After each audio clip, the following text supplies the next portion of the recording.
শবে বরাতের রাতে গোসল করা ও 12 রাকাত নামাজ পড়ার যে নিয়ম সমাজে চালু আছে কোরআন হাদিসে আলোকে সম্পর্কে জানতে চাই।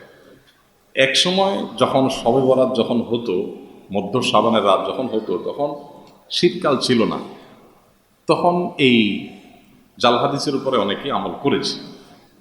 এখন আসলে এই জাল হাদিস ওই শুধু কিছু বই পুস্তকই আছে, আমল করার লোকও নেই। কারণ যে শীত পড়ে দিনেই অনেকে গোসল করতে চায় না, কিসের রাতে গোসল করতে।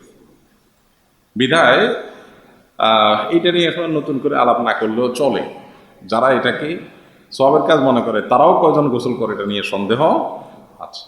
খোলাসা কথা হলো যে শবে বরাত বা মধ্য শ্রাবণের রাতে গোসল করার বিষয়ে কোনো হাদিস নবী সাল্লাল্লাহু আলাইহি ওয়াসাল্লাম থেকে সাব্যস্ত হয়নি।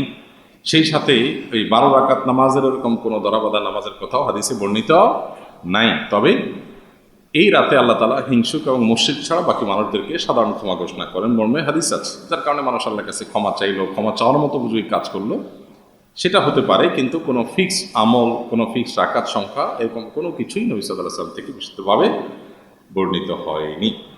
মুসলিম সমাজে কাফির ও মুশরিক তকমা দেওয়া আসরি নীতিমালা কি এবং কখন এটি প্রয়োগ করা যেতে পারে?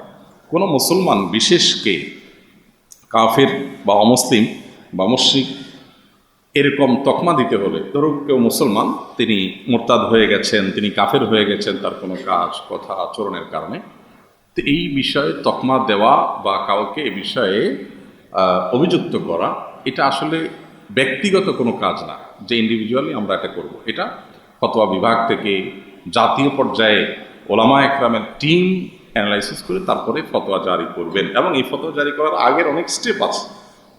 যার ব্যাপারে ফতোয়া জারি হবে, তার কোনো কথা কাজের কারণে যদি ফতোয়া তার উপরে বর্তায়, তাহলে তার বক্তব্য শুনতে হবে, তার উদ্দেশ্য ভিন্ন কিছু ছিল কিনা, তিনি সুস্থ স্বাভাবিক ছিলেন কিনা, তারপরে তাকে তওবার সুযোগ দেওয়া হবে। এগুলো সবগুলো স্টেপ যখন ফেল হয়ে যাবে, তারপরে তাকে অমুসলিম হওয়ার ঘোষণা, সেটাও কোনো ব্যক্তি বিশেষ দিবে না। এই জন্য অনেকগুলো প্রসিডিউরের ব্যাপার আছে। হ্যাঁ, আমরা কমন মূলনীতি বলতে পারি যে এই কাজ করলে ইসলাম থেকে খারিজ হয়ে যায়। এখানে আবার অনেকে বেশি সাধু সাজে, মনে করে এবং বলে যে কে মুসলমান আর কে মুসলমান এটা একমাত্র আল্লাহ জানে। কে বাংলাদেশি আর কে বাংলাদেশি না, এটাকে আমরা জানি না। বাংলাদেশি হওয়ার কি নিয়ম আছে না নেই? বাংলাদেশি নাগরিক না, বাহিরের নাগরিক, সে বাংলাদেশি না, এটা বোঝার জন্য কারোর ব্যারিস্টার হওয়ার দরকার হয় না। ঠিক একইভাবে কেউ আল্লাহকে স্বীকার করে না, আল্লাহর কোনো আদেশ নিষেধকে অস্বীকার করে, আল্লাহর কোরআনকে অস্বীকার করে, কোরআনের কোনো অংশকে অস্বীকার করে, রাসূলকে অস্বীকার করে, ইসলামের মৌলিক কোনো বিষয়কে অস্বীকার করে, সে ইসলামকে অস্বীকার করলো, সেটা মানে না মানে ইসলাম মানে না, এটা বোঝার জন্য পণ্ডিত হওয়ার দরকার নেই। এটা হলো কমন বিষয়।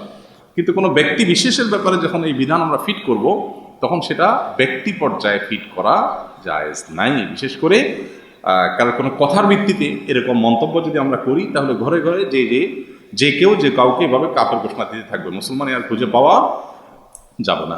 এই জন্য ইসলামের তাকফিরের মূলনীতি এটা না জেনে আন্দাজে যে কাউকে কাফের বলা, মুশরিক বলা, ইসলাম থেকে খারিজ করে দেওয়া, এটা কখনো ভালো